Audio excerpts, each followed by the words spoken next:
каждая из них будет пронировать и супинировать как целую конечность, так и голень в согнутом положении.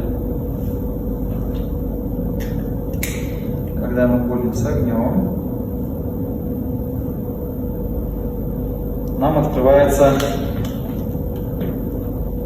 еще возможность супинировать и пронировать голень.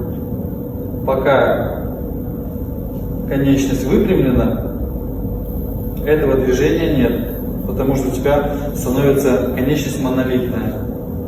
Как только ты согнула ее, у тебя есть возможность повернуть голень вправо или влево.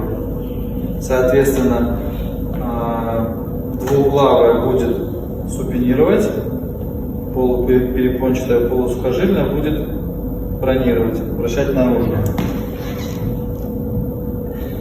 Крепятся к тазу.